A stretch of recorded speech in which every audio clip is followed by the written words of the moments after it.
open as possible in this matter as all others.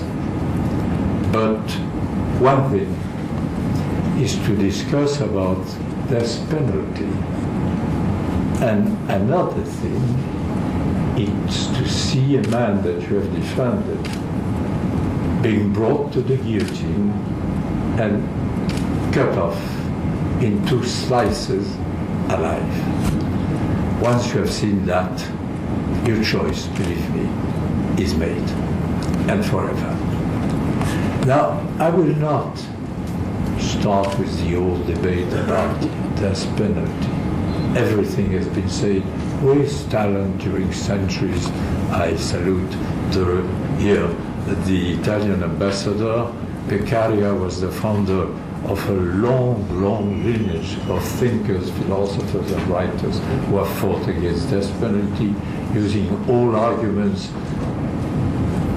If, I always say, the French would have been as sensible as we always pretend to be to the art of writing, having produced so many magnificent works, literary works, and here I refer to Victor Hugo or to Camus against death penalty, they certainly would have been the first ones to abolish death penalty, which was not the case. We had to wait till 1981. Now, what I want to point out, without, as I say, discussing, rehearsing, taking again the discussion about death penalty principles, I would like to be at that time, the exact analyst of the situation as it stands in this world. Because people speak about emotion, about death penalty, for or against. It's not here the position of the philosopher. It will certainly not be the man who defended men's heads in court. It will be the exact situation of the march to universal abolition, which has made so remarkable progresses in the world, which is making progresses every year, and which convinces me absolutely that if, being an old mustache, I shall not see it, or young students and the new generation will see universal abolition. Why? Let's be at this time considering the facts. When France abolished death penalty in 1981, 33 years approximately ago, we were the 35th country in the world to abolish death penalty. Time has elapsed. What is the situation?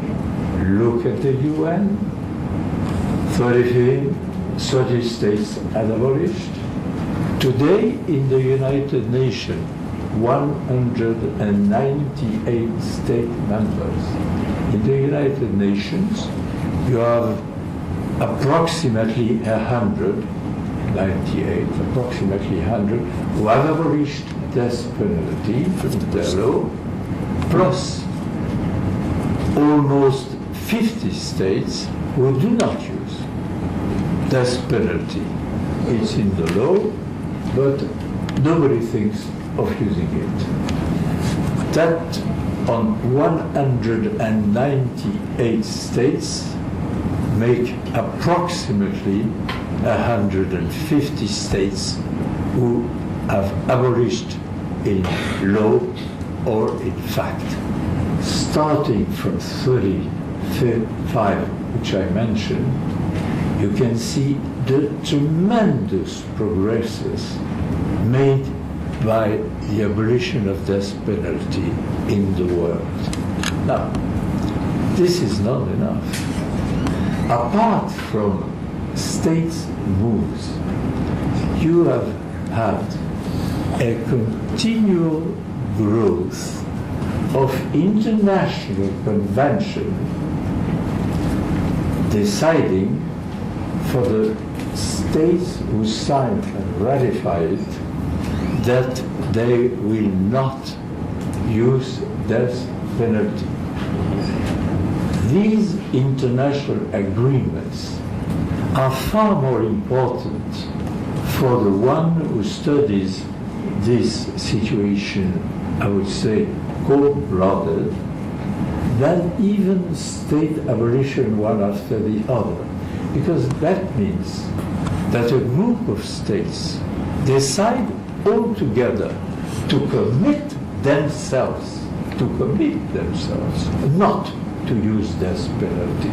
Because in most constitutions, I would say generally, remember that international treaties have a legal force superior to the internal law. If your internal law is contradictory to an international agreement ratified by your state, then the international agreement prevails.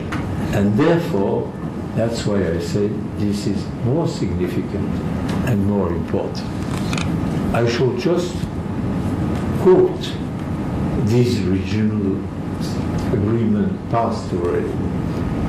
In Europe, the situation is a very simple one. Death penalty is banned everywhere, but in one state. How remarkable and not surprising.